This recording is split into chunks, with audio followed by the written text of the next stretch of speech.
Баршаңызға сәлем, сіздермен бірге аспаз келін. Бүгін осындай қазанда эксперимент жасап, қақпағында нан пісіріп көрдім. Керемет шықты, қазаным қараймай, сондай ыстықтай желініп кетті.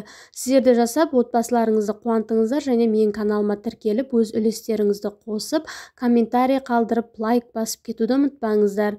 Ең алдымен жылы суымызға осылай бір шай қасық тұз бен қантымызды салып және де дрожжымызды салып жақсылап араластырып 5 минутқа қоямыз. Содан соң ұнымызды еліктен өткізіп алып, жаңағы дрожж қосылған суымызды құямыз және де сұйық май құямыз.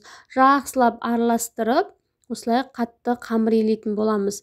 Қатты жұмсақ болмасын қамырларыңыз болса, жұмсақ болса, біздің қазанымыздың қақпағынан ағып түсіп қалуы мүмкін, сондықтан қаттылау қамыр болады. Және осылай бетін майлап жіберіп, бетін пищевой пленкамен немесе қақпағыменен жауып қойсаңыздар болады. Көтерілгенше 1,5 сағатқа қоямыз. Мінекей менде 1,5 сағат тұрды, жақсы көтеріліп, ашып шықты.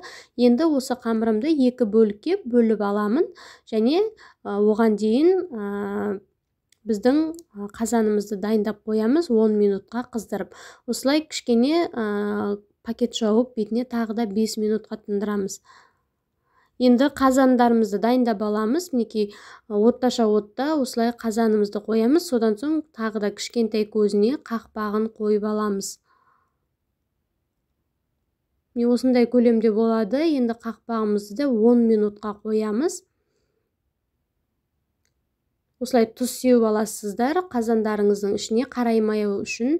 Енді біздің қамырымызды осылай оқтаумен жаймаймыз, қолымыздың күшімен осылай ортасынан бастап әдемілеп осылай жайып шығатын боламыз.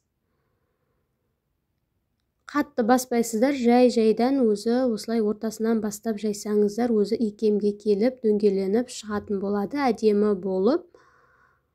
Мінекей осылай жайып аламыз. Енді шанышқымен немесе осылай үйде жандай нан салған кезде пайдаланатын осындай бізде тікеш дейді. Тікештеріңіз болса пайдалансаңыздар болады. Осылай үйде үнемі нан салатын болсаңыздар, осындай біреуін алып қойсаңыздар керемет болады. Осылай мінекей ұрып шығатын боламыз. Енді осылай аударып, біздің жұмыртқамыз бен ағымызды бөлек алып аламыз. Осы жұмыртқаның ағын жағатын боламыз артына. Содан соң жаңағы қызып тұрған қақпағымызды жаймен аламыз. Қолдарыңызды күйдіріп алмаңыздар, қатты ыстық болады.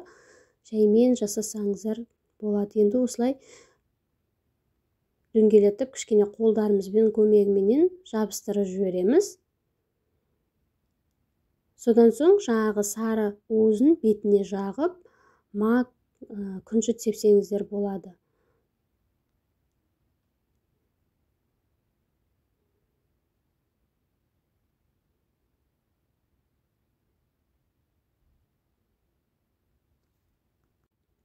Егер мак күнжіт жоқ болса, ештеңе шашпасаңыздар да болады.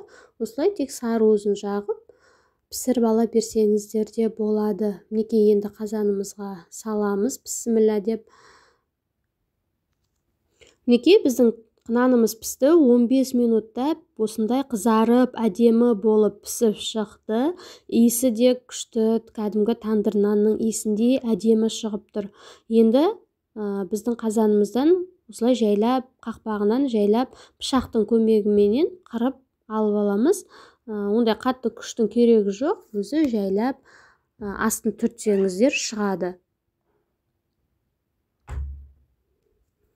Мінекей нандарымыз дайын болды. Екінші нанымды дәл солай пісіріп аламыз.